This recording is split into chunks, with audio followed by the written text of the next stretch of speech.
Halo, selamat siang anak-anak. Senang bertemu lagi dengan kalian semua di acara PA Anak GRI Bandung. Kita sama-sama yuk mau siapkan hati kita, berdiam diri sejenak untuk bersaat teduh sebelum kita memasuki persekutuan Alkitab, pendalaman Alkitab kita hari ini. Mari kita tundukkan kepala, siapkan hati kita.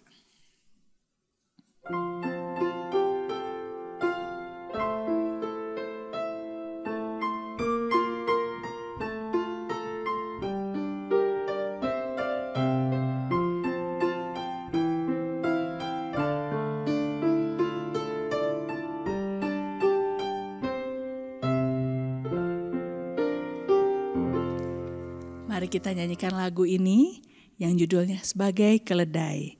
Lagu ini diciptakan oleh Bapak Pendeta Dr. Stephen Tong di Malang tahun 1965.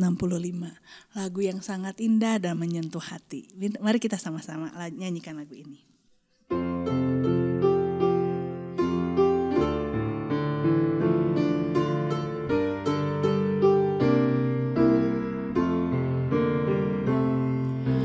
Kristus Tuhanku, penebusku,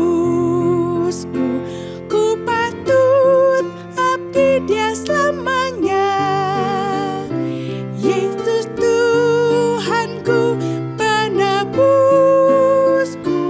ku mau abdi Dia selamanya. Sebagai keledai ku serahkan,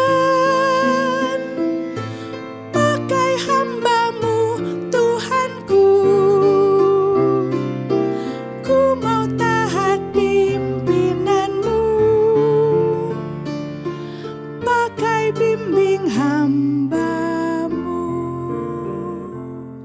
Nah, lagu ini ada latar belakangnya anak-anak. Kemarin ini Lause lihat-lihat di artikel, Lause baca, jadi Patong sampaikan. Salah satu binatang yang gagah, binatang yang bagus itu adalah kuda. Tapi Patong melihat di Alkitab, Tuhan malah pilih keledai untuk Dia tunggangi. Nah, karena itu Patong membuat lagu ini untuk menyatakan kadang-kadang Tuhan mau pakai yang lebih lemah. Asal dia mau dipakai oleh Tuhan, Tuhan mau bisa pakai dia. Anak-anak, kalau orang yang begitu hebat tapi dia tidak dipakai Tuhan, tidak mau dipakai Tuhan, itu juga percuma. Apapun, siapapun kita, biarlah kita mau Tuhan pakai. Nah, kita nyanyikan lagu ini sekali lagi. Setelah itu, Ibu Guru mau lanjutin tentang tokoh misionaris kita. Yuk kita nyanyiin.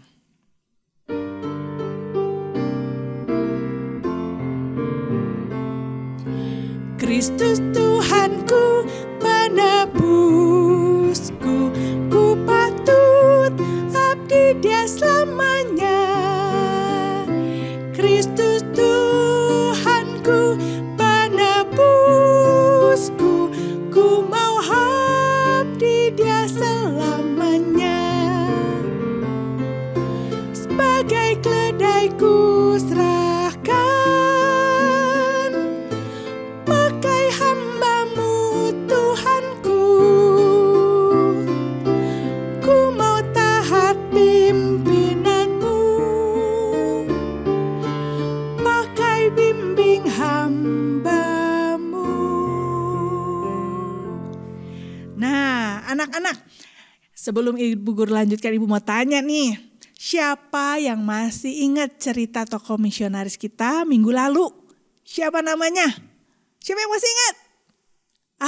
Iya, dia adalah Isobel Kuhn. Ya, kita di minggu lalu Lause sampaikan Isobel Kuhn itu lahir dari keluarga yang takut akan Tuhan, mengasihi Tuhan.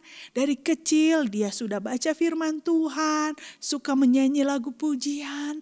Tapi sayang sekali saat dia kuliah menjadi mahasiswa, dia sempat goyah imannya.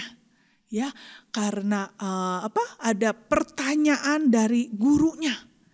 Tapi justru di saat masa-masa terkelam, tersusah dalam hidupnya, Dia boleh ingat lagi, firman Tuhan yang aku dengar waktu kecil. Dan dia boleh berdoa kembali kepada Allah yang benar. Dan Allah memberikan ketenangan, kedamaian di hatinya. Dan sejak saat itu Isabel juga berjanji sama Tuhan. Tuhan, aku mau serahkan hidupku. Aku mau Tuhan pakai. Kemanapun engkau utus, aku mau. Apapun yang engkau mau untuk aku kerjakan, aku mau taat. Nah, sekarang Isabel sedang mempersiapkan diri menjadi misionaris. Apa itu misionaris? Anak-anak ingat? Ya, misionaris adalah orang yang memberikan diri, mengabdikan dirinya untuk mengabarkan kabar Injil, kabar baik ke tempat-tempat yang jauh dari tempat asal mereka. Nah, saat ini Isabel hidup tidak ada satu hari pun tidak berdoa. Tidak ada satu hari pun tidak baca firman Tuhan. Dia ingin kenal lebih dalam apa yang Tuhan mau dalam hidupnya. Aku gak mau hidup jauh dari Tuhan. Aku mau hidup dekat selalu dengan Tuhan. Nah, anak-anak, suatu hari Isabel ikut dengan sebuah acara Bible Camp. Nah, nanti anak-anak boleh juga ikut ya. Biasanya di bulan Juni atau Juli ada Bible Camp juga di Jakarta. Anak-anak sempatkan ikut. Nah, Bible Camp, Isabel ini ikut acara Bible Camp. Dan di situ dia mendengar kesaksian cerita pelayanan dari seorang yang bernama James O. Fraser. James O. Fraser. Bapak James ini cerita, aku pergi melayani di negara Cina. Wah, di Cina itu adalah negara yang besar. Terdapat berbagai macam suku di Cina itu. Dan Bapak James melayani satu suku yang terpencil. Tinggalnya mereka di gunung-gunung, jauh. Tinggalnya di bukit-bukit, di gunung-gunung yang tinggi. Rumahnya dibikin dari bambu. Ya, dan mereka belum pernah mendengar Injil sebelumnya. Mereka selalu hidupnya takut. Takut dengan kuasa-kuasa roh jahat. Takut dengan kuasa-kuasa gelap. Mereka adalah suku Lisu. Wah, Isabel dengarkan dengan seksama cerita dari Bapak James of Fraser ini ya. Sambil dengar, Isabel hatinya ikut berdebar-debar.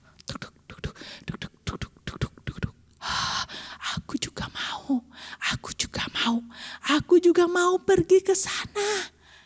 Aku mau melayani suku Lisu. Aku juga mau menyampaikan kabar baik firman Tuhan kepada mereka.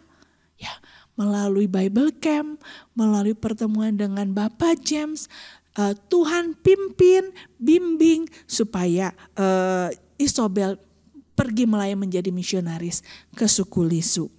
Nah, kemudian Isabel sekolah lagi di sekolah Alkitab. Lalu dia datang ke orang tuanya. Papa, Mama, Tuhan memanggil aku menjadi misionaris. Aku mau menjadi misionaris ke suku Lisu. Wah, orang tuanya walaupun mereka adalah orang yang takut akan Tuhan, mencintai Tuhan, tetap saat itu dia tidak mudah. Wah, gimana kalau anak kami pergi ke tempat yang jauh?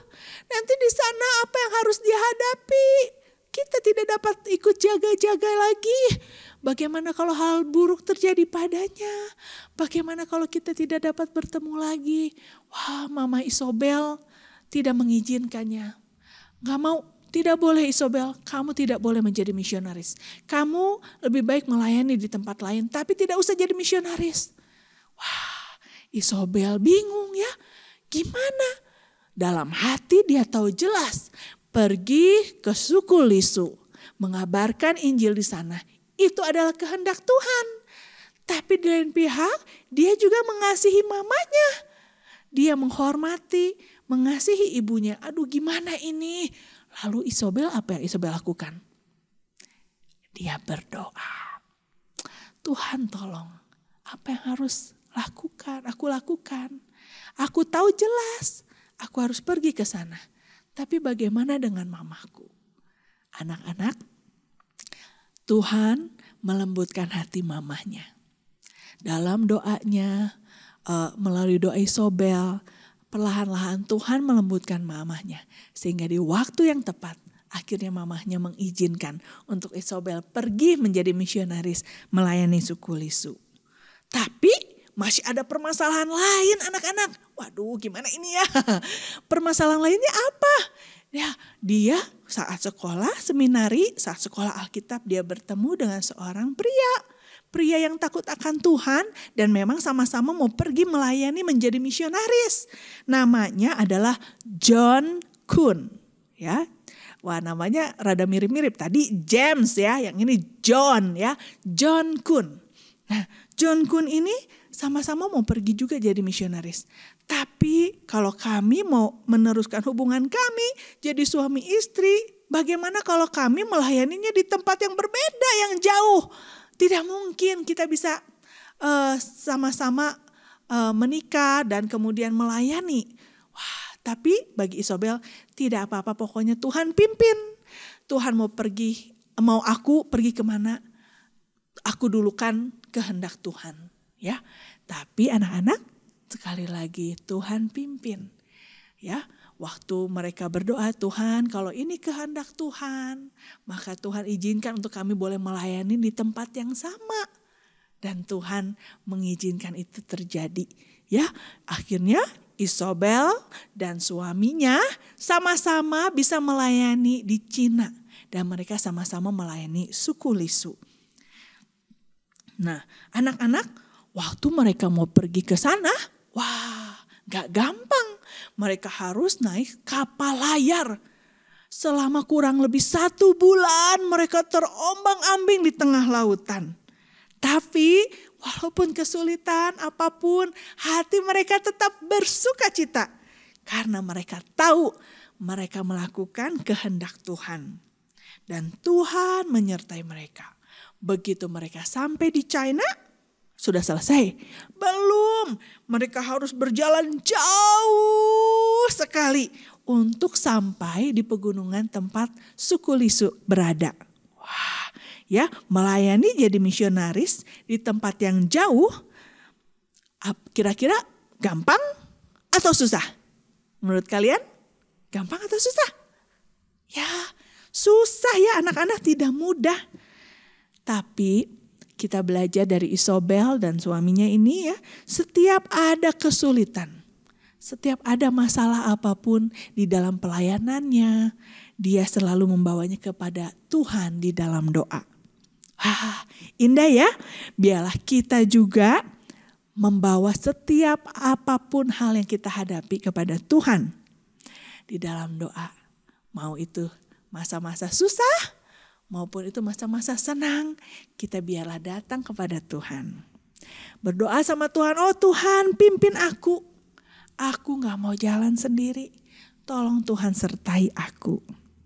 Nah, anak-anak, Isobel melayani di Cina kurang lebih 24 tahun. Sampai dia sudah berumur 50 tahun. Dan melalui pelayanannya, banyak orang Lisu, banyak orang Cina juga dari suku lain yang mendengarkan Injil dan kemudian menjadi percaya. Saat ini kurang lebih ada 100.000 sampai 200.000 suku Lisu ya yang beragama Kristen. Dan anak-anak, satu lagi warisan berharga yang Isobel berikan itu adalah buku-buku yang dia tulis. Dia selama hidupnya dia menulis 8 buah buku. Ya, menceritakan pengalaman dia, bagaimana dia melayani, tantangan yang dia hadapi di suku Lisu, budaya di sana, ya. 8 buku yang dia tulis. Wah, sungguh indah. Ya, kita lihat di sini, sungguh indah hidup orang yang berjalan bersama dengan Tuhan. Maukah kalian juga dipakai oleh Tuhan? Ya. Mari kita sama-sama nyanyikan lagu Sebagai Keledai sekali lagi. Ya, sebagai ungkapan seperti Isobel, Tuhan, aku mau Tuhan pakai. Dan satu lagi.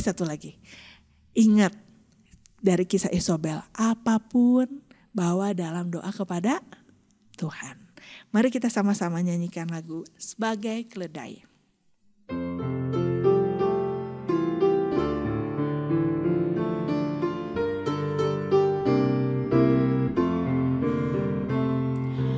Kristus Tuhanku, penebusku, ku patut abdi Dia selamanya. Kristus Tuhanku, penebusku, ku mengabdi Dia selamanya. Sebagai keledai ku serahkan, pakai hamba-Mu Tuhanku. Ku mau taat pimpinan-Mu,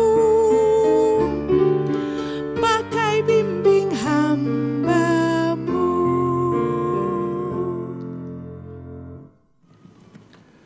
Selamat siang anak-anak, kita akan membaca dari Mazmur 42. Mari kita membaca Mazmur 42, saya akan bacakan ayat yang pertama sampai ayat yang ke-6. Mazmur 42 ayat 1 sampai 6. Demikian firman Tuhan, anak-anak bisa ikut membaca di rumah dan saya akan bacakan bagi kita semua. Seperti rusa yang merindukan sungai yang berair, demikianlah jiwaku merindukan Engkau ya Allah. Jiwaku haus kepada Allah yang hidup. Bilakah aku boleh datang melihat Allah? Air mataku menjadi makananku siang dan malam. Karena sepanjang hari orang berkata kepadaku, di mana Allahmu? Inilah yang hendak ku ingat, sementara jiwaku gundah gulana. Bagaimana aku berjalan maju dalam kepadatan manusia, mendahului mereka, melangkah ke rumah Allah, dengan suara sorak-sorai dan nyanyian syukur. Dalam keramaian orang-orang yang mengadakan perayaan. Mengapa engkau tertekan, hai jiwaku, dan gelisah di dalam diriku? Berharaplah kepada Allah, sebab aku akan bersyukur lagi padanya, penolongku dan Allahku. Mari kita berdoa. Tuhan, kami bersyukur karena kami punya kitab suci yang dapat kami baca, yang dapat kami ingat, dan yang dapat menjelaskan kepada kami tentang mengenal Tuhan yang benar. Kami mohon Tuhan menjelaskan juga kepada kami bagaimana mengenal Tuhan dengan benar melalui PA pada hari ini. Berkatilah hamba-Mu dan tolonglah setiap kami sehingga kami dapat mengerti bagaimana mengenal Tuhan kami dengan benar. Dengarlah doa kami ya Tuhan, di dalam nama Tuhan Yesus kami berdoa. Amin. Anak-anak sekalian, ayat 1 dari Mazmur 42 dikatakan bahwa ini adalah untuk pemimpin biduan nyanyian pengajaran Bani Korah. Ini adalah nyanyian pengajaran yang dinyanyikan oleh orang-orang Israel di pembuangan. Mereka dibuang ke Babel. Mereka tidak bisa ibadah di bait suci. Mereka tidak lagi bisa menikmati datang kepada Tuhan. Dulu mereka datang ke Yerusalem, mereka bawa korban, mereka bawa binatang, mereka bawa ucapan syukur, mereka bawa hasil pertama dari ladang mereka. Mereka mengatakan terpujilah Tuhan, haleluya. Mereka memuji Tuhan, mereka menikmati Tuhan, mereka menyembah Tuhan. Mereka menikmati ada imam yang melayani mereka, membacakan firman, menyatakan khotbah, dan mereka dapat menyatakan syukur kepada Tuhan. Wah, ini limpah sekali. Tapi ketika Babel datang, dengan Raja Nebukadnezar memimpin mereka. Raja ini membawa panglima perang yang berani sekali. Lalu dengan seluruh tentara mereka hancurkan Israel. Tembok Israel hancur. Kota-kota di Yerusalem hancur. Tembok-tembok kota-kota yang bagus hancur. Termasuk Yerusalem. Sudah Yerusalem dihancurkan tembok kotanya. Orang-orang Babel maju terus. Mereka melihat bait Allah yang bagus. Mereka lihat bait yang luar biasa. Ada yang dilapisi emas. Ada yang pakai kayu paling bagus. Ada yang dipakai batu ukiran yang luar biasa indah. Maka mereka datang dengan bawa senjata, dengan bawa alat-alat untuk mengungkit batu sehingga terlepas dari batu yang lainnya. Mereka bawa penghantam dari balok yang besar bukan main. Lalu mereka hantam tembok dari bait suci. Mereka gali lubang untuk membuat ada keadaan tidak stabil sehingga batu runtuh. Mereka hancurkan bait suci sehingga tidak ada batu yang masih berdiri di atas batu yang lain. Semuanya hancur. Tuhan sudah hancurkan lewat Babel. Maka orang Israel menangis, Tuhan, kenapa engkau hancurkan bait suci? Tapi Tuhan menjawab dengan perkataan yang dari Yeremia, karena kamu sudah melupakan aku, engkau menyembah berhala, maka aku murka kepadamu. Dan Tuhan meskipun murka masih mau mengampuni. Tuhan mengatakan, nanti setelah generasi yang melawan ini dibuang ke Babel, aku akan panggil kembali. Akan ditetapkan waktu 70 tahun orang Israel ada di pembuangan. Setelah itu mereka akan dipanggil pulang dan mereka dapat kembali beribadah di Yerusalem. Nah, ini yang orang Israel terus rindu-rindukan. Oh Tuhan, kapankah Tuhan akan pulihkan Israel? Kapan kami boleh datang kembali ke Yerusalem, membangun kembali kota itu, membangun kembali bait suci, lalu kami boleh menyembah Tuhan di bait suci? Kapan ya Tuhan? Tolong. Nah, mereka terus doa seperti ini. Maka orang-orang yang memuji Tuhan, orang-orang seniman, orang-orang yang pintar bikin lagu, mereka terus menyatakan kerinduan hati mereka. Tulis lagu-lagu dan juga doa permohonan supaya Tuhan kabulkan permohonan Israel, yaitu mereka dapat dikembalikan ke tanah suci, ke Yerusalem, supaya bisa kembali menyembah Tuhan. Ya, jadi yang paling dirindukan oleh orang-orang yang suci hatinya adalah mereka dapat kembali beribadah kepada Tuhan. Mereka bukan rindu tempat yang bagusnya. Wah, tempat bagus di Yerusalem, kami mau pindah ke Yerusalem karena bagus. Bukan, tapi mereka mau pilih Yerusalem karena disitulah mereka dapat menyembah Tuhan.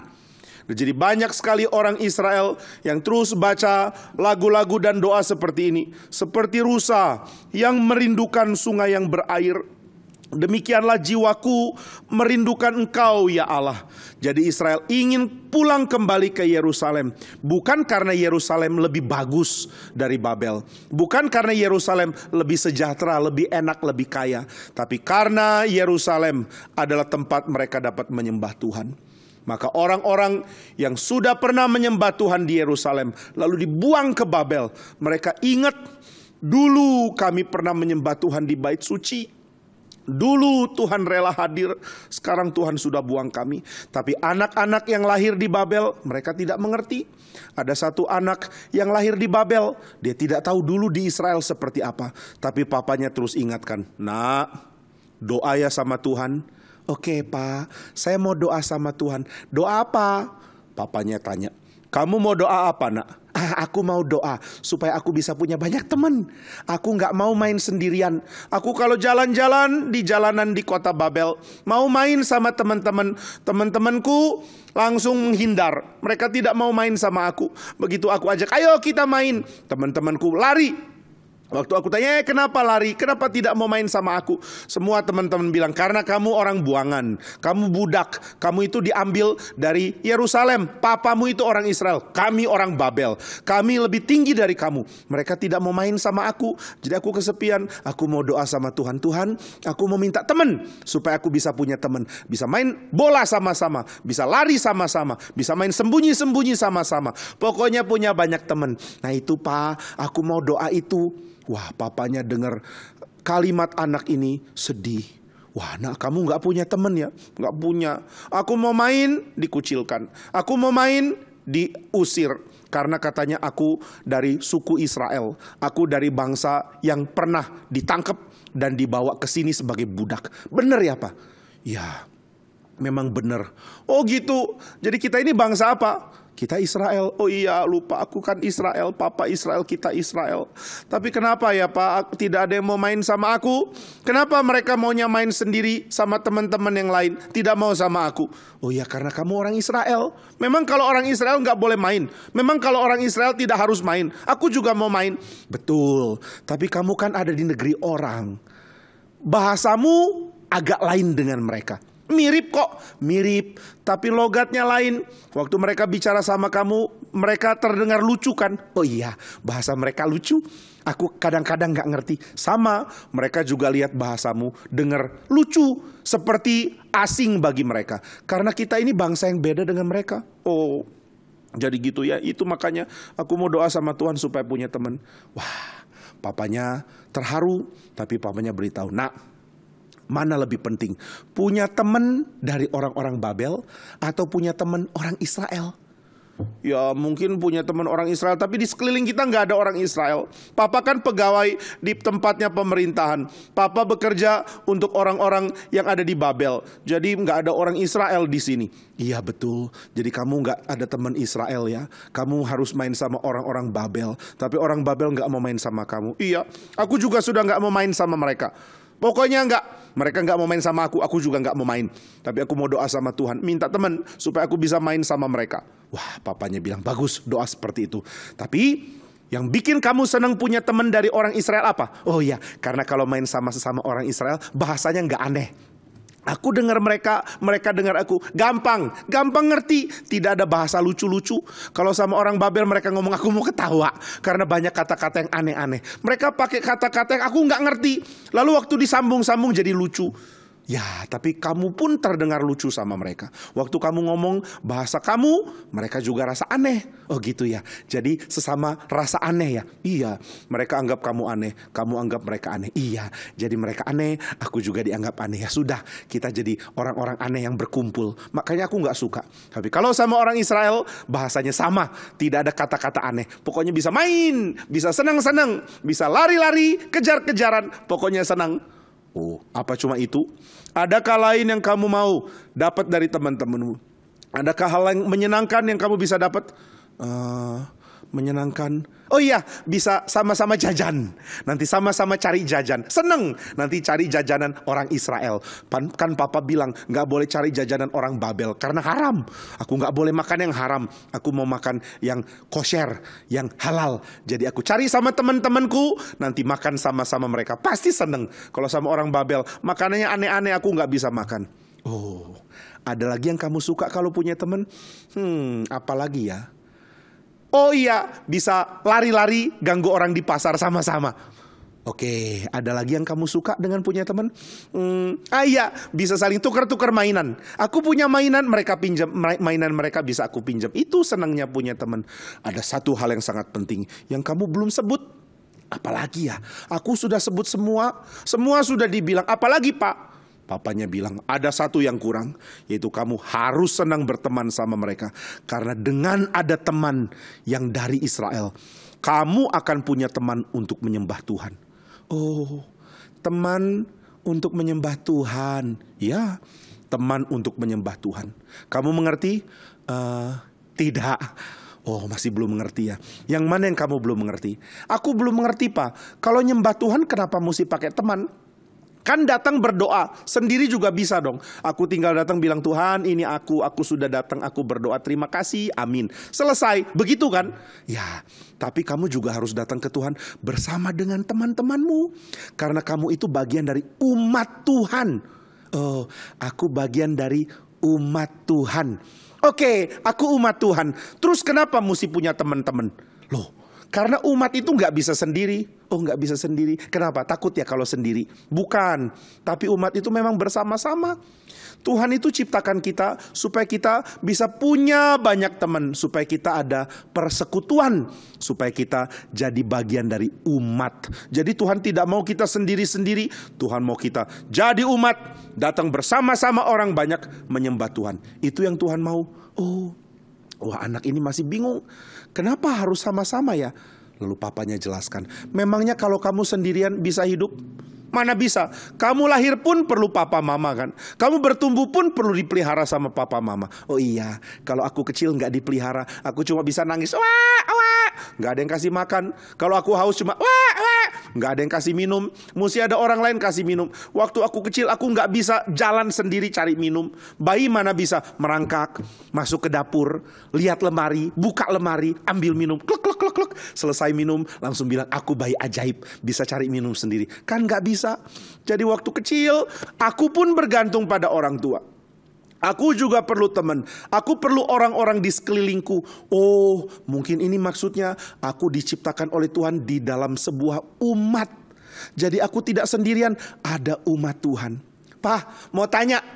Papanya jawab, iya silakan. Mau tanya apa kamu nak? Aku mau tahu apa bedanya jadi umat Tuhan dengan aku kelompok dengan teman-teman main sama-sama. Itu umat juga bukan?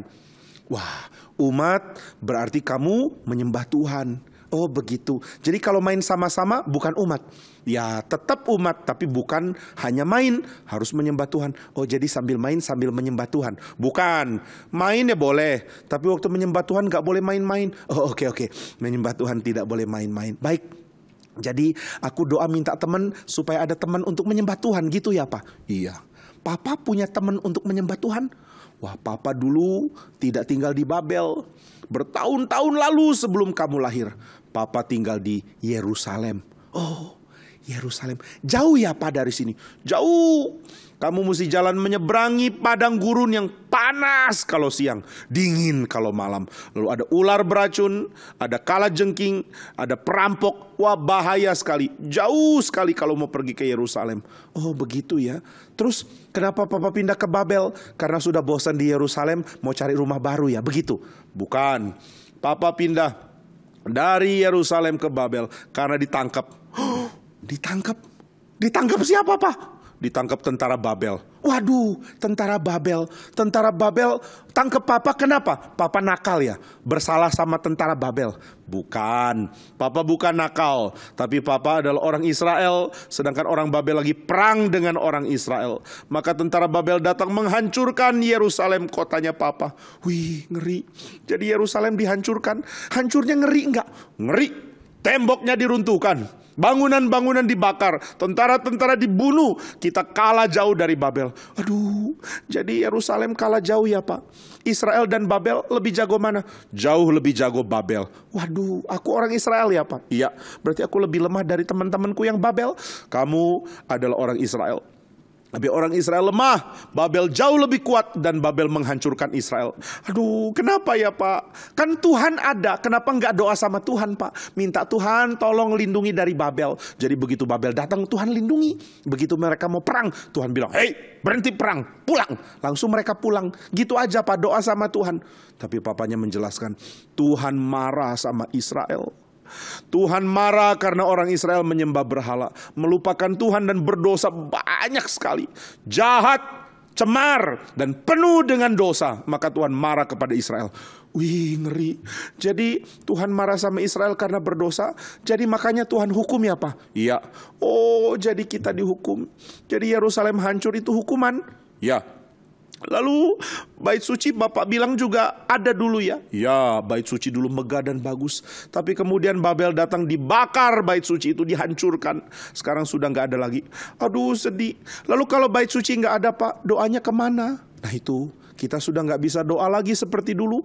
Kita tidak bisa datang berkumpul seperti dulu.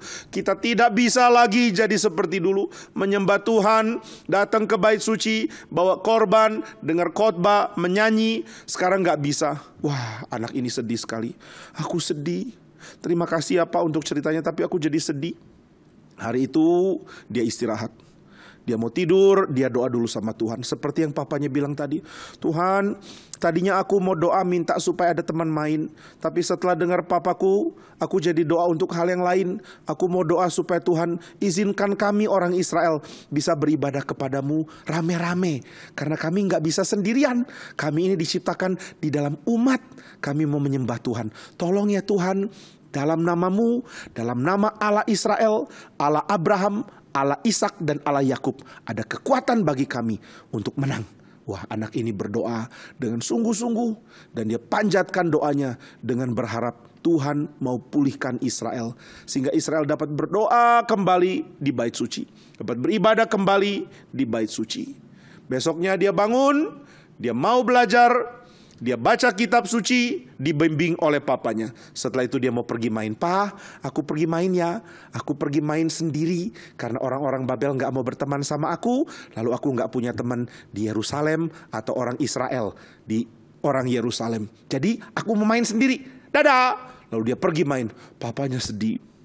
Anakku ada di tempat yang gak ada orang Israelnya, tapi dia tidak bisa main dengan orang Babel. Oh Tuhan, pulihkanlah kami supaya anak-anak berseru dengan suara girang memuji Tuhan.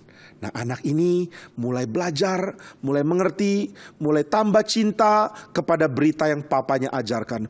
Papa sudah ajarkan bahwa saya mesti taat sama pesan yang Tuhan berikan. Papa mengatakan kita doa supaya Tuhan pulihkan. Nah, aku mau doa, aku mau dipulihkan, aku mau, tapi aku masih belum mengerti. Memang kalau menyembah Tuhan rame-rame itu menyenangkan ya. Memang kalau menyembah Tuhan itu senang. Senangnya kayak apa ya? Aku mau tahu kenapa senang. Tanya Papa aja. Maka dia sudah jalan-jalan, dia main-main, dia lari-lari sekeliling taman, tapi dia nggak ada teman. Dia pulang kepada papanya. Pak, mau tanya, Papa sudah selesai kerja? Sudah, saya sudah selesai kerja. Mau tanya apa? Aku mau tanya apa? Kenapa beribadah kepada Tuhan itu menyenangkan? Apa yang menyenangkan? Apakah seperti main, seru lari-lari? Apakah waktu ibadah di bait suci kejar-kejaran?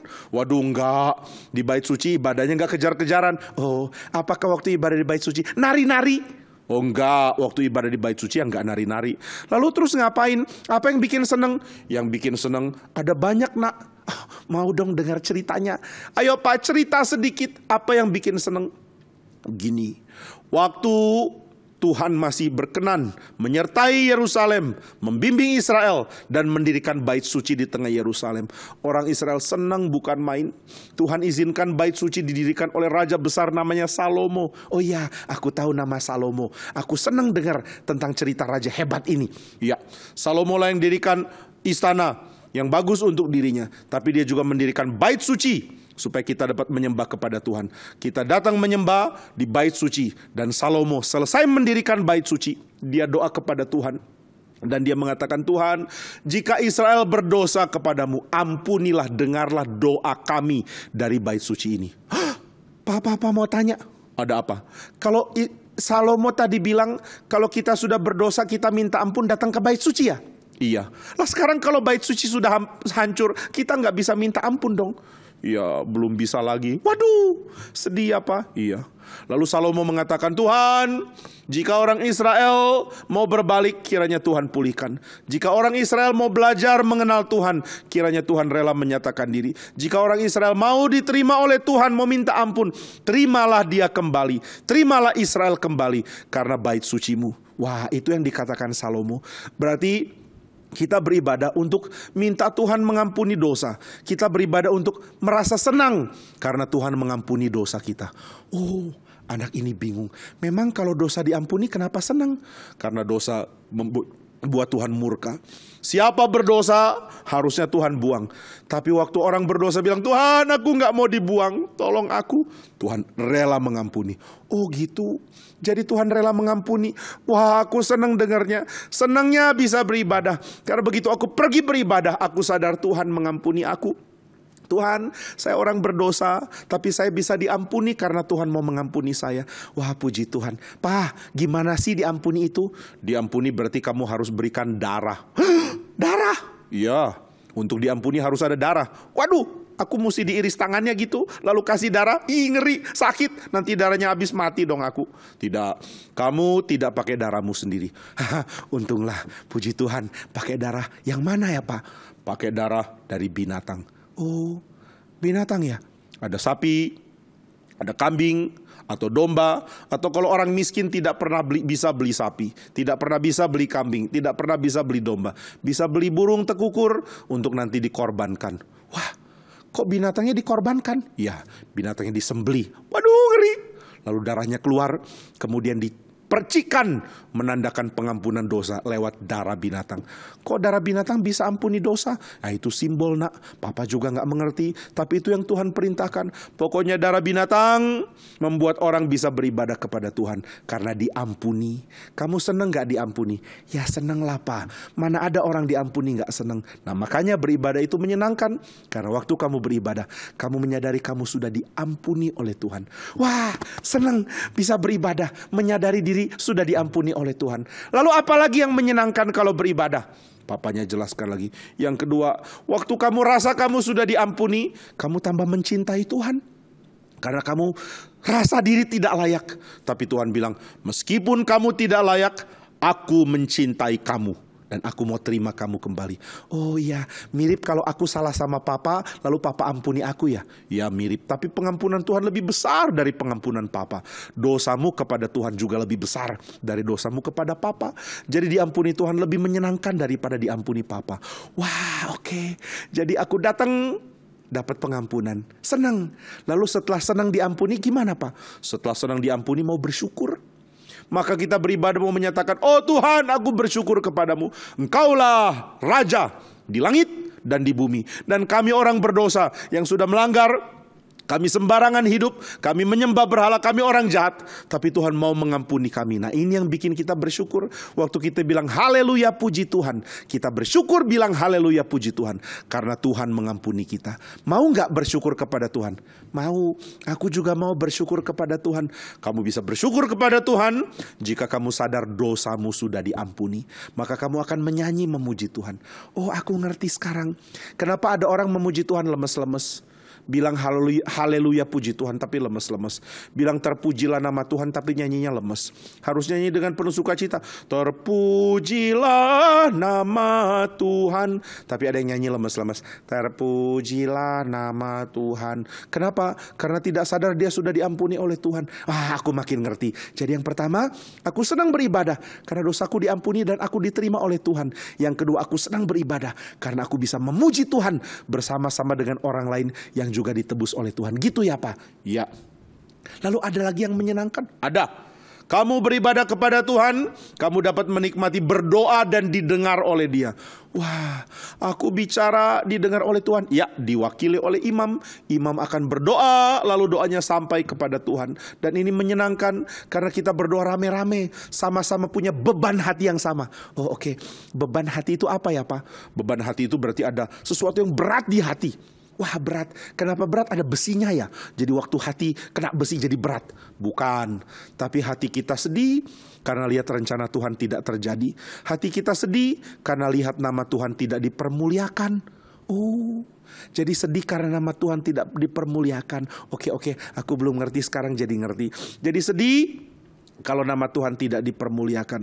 Sedih lalu minta Tuhan, tolong Tuhan supaya Engkau mempermuliakan namamu. Gitu ya? Iya. Semua umat berdoa mengatakan, Tuhan nyatakanlah kehadiranmu, permuliakanlah namamu. Nah itu yang didoakan. Inilah yang bikin ibadah menyenangkan. Oh oke. Hanya itu sajakah? Ada lagi. Apa itu?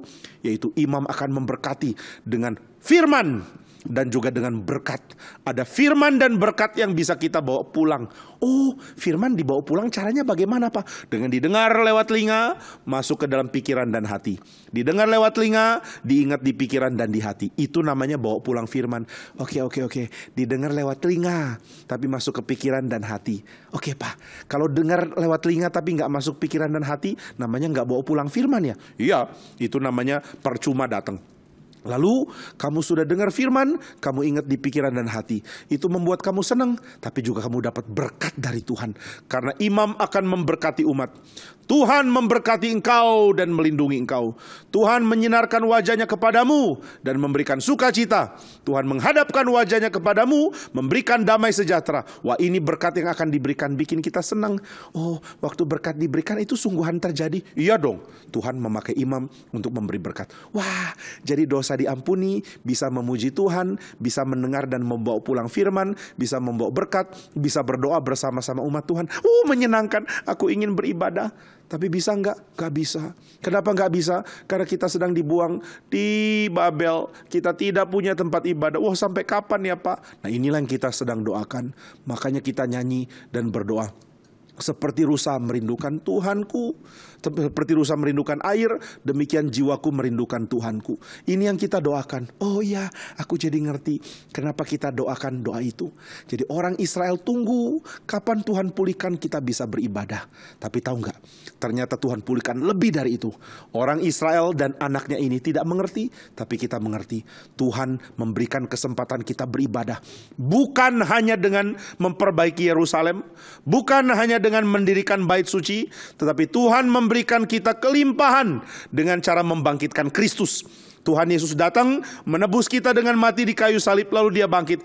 Karena dia datang, karena dia mati di kayu salib, karena dia menebus dosa kita, karena dia rela mati bagi kita, maka setelah dia bangkit, dia menjadi imam besar yang baru, imam besar yang sejati, yang mengajak kita semua yang percaya kepada Tuhan Yesus bisa beribadah kepada Tuhan. Maka sekarang anak-anak bisa beribadah, datang ke gereja menyadari dosa diampuni, datang ke gereja bisa berdoa memohon supaya semua yang Tuhan nyatakan memuliakan nama Tuhan. Kita datang ke gereja bisa berdoa bersama-sama dengan semua umat. Kita datang ke gereja bisa membawa pulang firman dan bisa mendapat berkat dari Tuhan.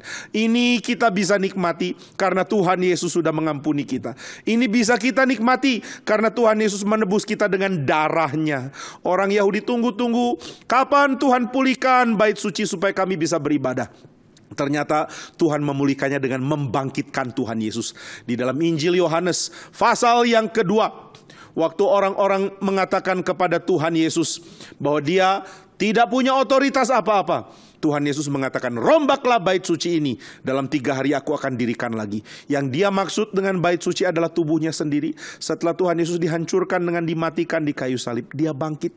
Dan setelah dia bangkit, dia memberikan ibadah yang baru untuk orang-orang yang percaya kepada dia, yang akhirnya dapat menjadi umat Tuhan, yaitu gerejanya. Ini yang kita dapat. Jadi anak-anak, orang Yahudi tidak dapat, kita dapat. Orang Yahudi tunggu-tunggu, tapi kita yang dapat. Maka papa dari orang Yahudi ini cerita ke anaknya, lalu anaknya senang. Jadi kita bisa beribadah dan bersenang-senang. Tapi kapan ya Pak ibadah itu bisa terjadi lagi? Kapan Tuhan mau pulihkan? Gak tahu. Maka mereka berdoa mohon Tuhan pulihkan. Dan Tuhan baru jawab setelah Yesus datang. Jadi sekarang orang-orang Yahudi yang setia kepada Tuhan, yang cinta Tuhan sudah di surga. Tapi mereka lihat apa yang mereka doakan terjadi. Mereka bilang pulihkanlah bait suci. Dan Tuhan membangkitkan Tuhan Yesus. Inilah yang membuat kita dapat beribadah di mana saja. Sekarang kita tidak datang ke Yerusalem lalu beribadah di bait sucinya. Sekarang kita beribadah dimanapun karena Tuhan Yesus menjadi bait suci kita. Di dalam nama Dia kita beribadah kepada Bapa di surga. Inilah sukacita kita. Maukah anak-anak menikmati beribadah kepada Tuhan? Maukah anak-anak menikmati mendengar firman, dikuatkan dan membawa pulang berkat Tuhan? Datang ke gereja, datang beribadah, dengar firman dan nikmati Tuhan. Kiranya Tuhan memimpin anak-anak sekalian makin cinta Tuhan, seperti rusa merindukan sungai yang berair, demikian jiwaku merindukan Tuhan. Aku rindu ketika datang bersama-sama dengan banyak orang beribadah kepada Tuhan. Kiranya kerinduan ini pun dapat menjadi kerinduannya anak-anak sekalian. Mari kita berdoa. Bapa di surga, kami mohon anugerah-Mu sehingga kami mengerti apa yang dikatakan di dalam Mazmur 42 ini. Bimbing kami untuk menikmati beribadah kepada Tuhan. Dulu orang Israel terus berdoa minta boleh beribadah kepada Tuhan. Tapi Tuhan belum kabulkan. Sekarang mereka sudah di surga, yaitu mereka yang setia sama Tuhan, tapi tidak dapat kesempatan dapat beribadah di Yerusalem. Sekarang kami mendapatkan jawaban doa itu, sebab Tuhan mengampuni kami, menebus kami lewat Tuhan Yesus, dan karena Tuhan Yesus kami dapat beribadah kepada Tuhan. Terima kasih untuk anugerah-Mu ya Tuhan. Di dalam nama Tuhan Yesus kami berdoa dan bersyukur. Amin. Anak-anak, demikianlah PA kita pada hari ini. Sampai berjumpa di PA yang berikut. Tuhan memberkati anak-anak sekalian.